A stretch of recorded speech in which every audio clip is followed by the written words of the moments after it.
Makalipas ang matagumpay na taon para sa Pilipinas Sambo Federation noong 2025, nais nitong ipagpatuloy ang magandang momentum ngayong 2026. Para sa detalye, narito ang report ni Paulo Salamati. Inihahanda na ng Pilipinas Sambo Federation ang pagpapalakas ng grass sa bre at maipakilala ang kanilang sport sa mas maraming kabataan ngayong taon. Target kasi ng presidente ng federasyon na si Paulo Tangcontian na marami ang lalahok sa kauna-unahang sambo event sa magaganap na 2026 Batang Pinoy sa Bacolod. Matatanda ang unang nilaro bilang demo sport ng sambo noong 2025 sa General Santos City kung saan daan-daang young Filipino sambist ang nakiisa. Maliban pa rito, layunin din ng Pilipinas Sambo na mag-ikot sa 10 major sites sa buong Pilipinas upang magbigay ng sertifikasyon sa bawat membership clubs na magsisilbing daan para dumami pa ang bilang ng mga kabataang tatangkilik sa kanilang sport. Meron kaming target na 10 major sites ng major city na mag-certify kami. Bibigay kami ng yung chapter club membership.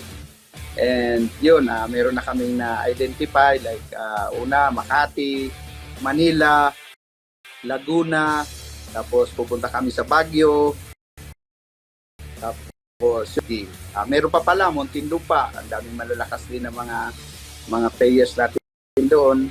And of course, kung saan kami nanggaling, sa Mindanao. So sa Mindanao alone pa lang, so sobrang dami na. May Bukidnon, may Davao City, Davao del Sur, Davao Oriental, sobrang dami na.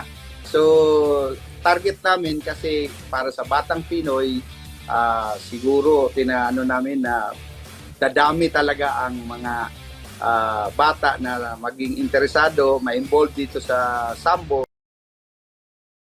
Ng kanilang sa bansa ang pagsasagawa ng kauna-unahang hosting ng Pilipinas ng Asia and Oceania Sambo Championship sa darating na Hunyo. So, sa ngayon pa lang, we are kuha ng mga grassroots namin. Actually, mga like 15 years old. Kahapon nga, nandun kami sa Manila. Nakita ko yung mga bata na talagang as young as like 8 years old, 6 years old, meron doon. So, yun na yung susunod natin. Yun na yung ating train. And especially din doon sa province kung saan kami nanggaling. So, yun ang pinaka-last stop namin this March. So, yun ang goal namin for 2026.